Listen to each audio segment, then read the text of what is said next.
guy today is Tookie William Stanley. You would ask why I would pick someone like him, not Obama, not my father, not successful family members. My relationship to a complete stranger, it was more profound than a lot of those other people, so that's why I decided to go with him. As you can read, a murderer, a thief, and a philanthropist. So he was a product of his environment, ended up finding Christ, and actually formally apologized for a lot of stuff. He wrote children's books and advocated for anti-gang violence, and also was a Nobel Prize nominee. So we'll get into all of that.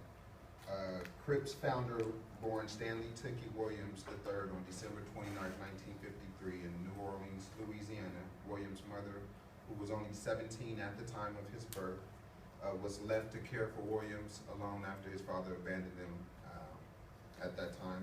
In 1959, Williams and his mother left New Orleans and headed to Los Angeles, California by Greyhound in hopes of achieving a better way. When they got there, it was not all palm trees and sunshine. Obviously, they had to endure a lot of segregation and racism there, just on a different level, more of a manipulative government laws set in place, more than just in your face kind of, down south ignorant racism that they were probably used to. So it was a little bit different. A lot of segregation, so they had to, live in a particular part of the city, which was South Central. Finding the streets more interesting than being at home, Williams began wandering the neighborhood at age 6. As the new kid on the block, Williams had to quickly learn how to defend himself from the neighborhood bullies and was often thrown into the middle of physical conflicts. As a member of the black male species living in the ghetto microcosm, circumstances dictate that I be either prey or predator, and that was quoted by Williams later saying about his adolescence. So you can kind of tell he was a tough kid from the start. And this is post Malcolm X, post Black Panther, post Martin Luther King. So all these people have been assassinated, thrown in prison, and the whole Black Power movement for black people to improve themselves at this point is basically dead. So this is where the time and period that he was living in.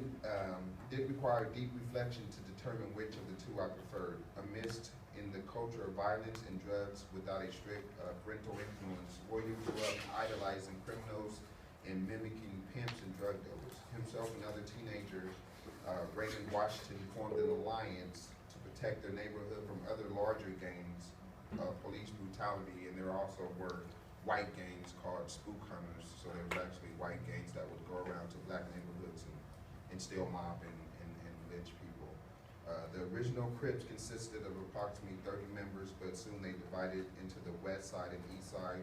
And Crip stands for Community Revolution in Progress. So that was the beginning of the meaning of what it was supposed to be, more than just you kill me because I wear red and colors and all that. So that's where it came from. The word Crip actually came from a LA Times report in 1971, where they had started referring to these gang members or these groups of kids using canes. So they just put Cripple/Crips, and it's kind of a media kind of spin-off. So they just started calling them Crips from that point on, which it was in the LA Times. By 1979, the Crips had evolved into a statewide organization, and Williams and Washington lost control of the group.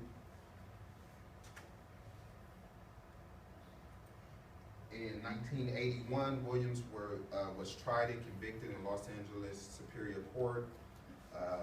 All of 4 murders plus, 4 murders plus 2 counts of robbery, and was sentenced to death. On April 20th of that year, he was sent to San Quentin to sit on death row. Williams did not adjust well to prison life, and by the mid-1980s, he was given a 6.5-year stay in solitary confinement for multiple assaults on guards and fellow inmates.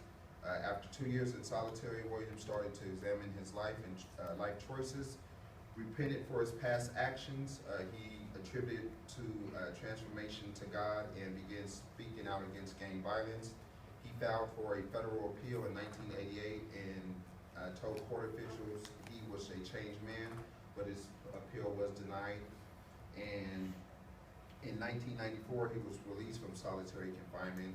With his new mindset, he began writing a book in 1996 with the help of co-author Barbara Becknell. He published the first of his 8 books, which was Tookie Speaks Out Against Gang Violence, an anti-gang book aimed at children. The next year, Williams wrote an apology for his role in creating the Crips.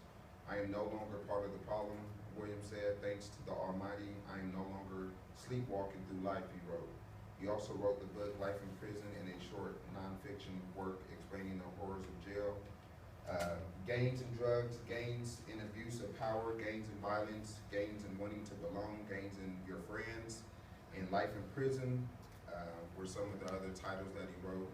The book royalties are donated to the Institute for the Prevention of Youth Violence, so it was definitely for a cause. He wasn't just writing to write them. Basically, he was really trying to help out. His book, Blue Rage, Black Redemption, a memoir in 2004 was published. The book was written with the intention to warn kids away from Williams from following his life of crime, basically. And his anti-gang violence in 1993, this is totally off script, but there was the LA riots.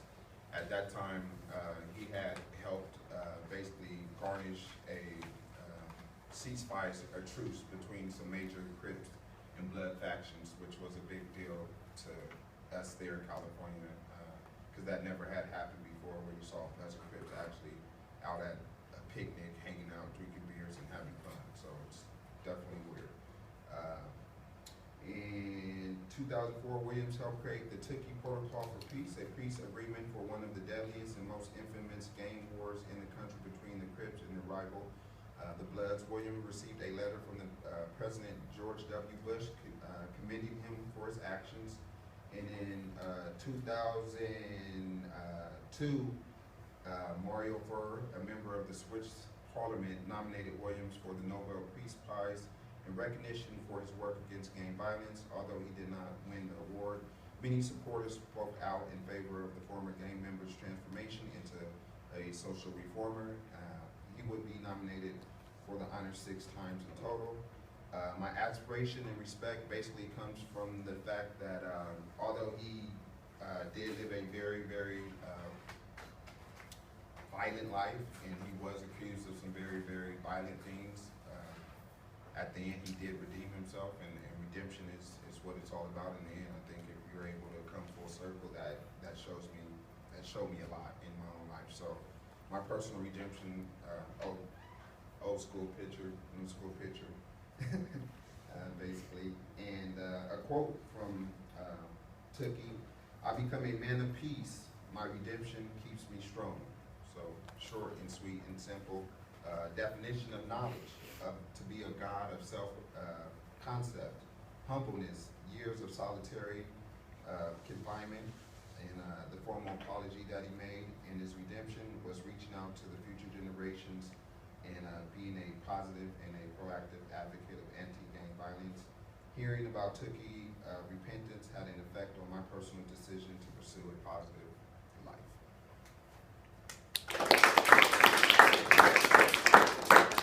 Any questions? Oh. Well, you said he, I don't know, when he was sent to jail to sit on death row. Yes. Does that mean he was going to be killed? He was executed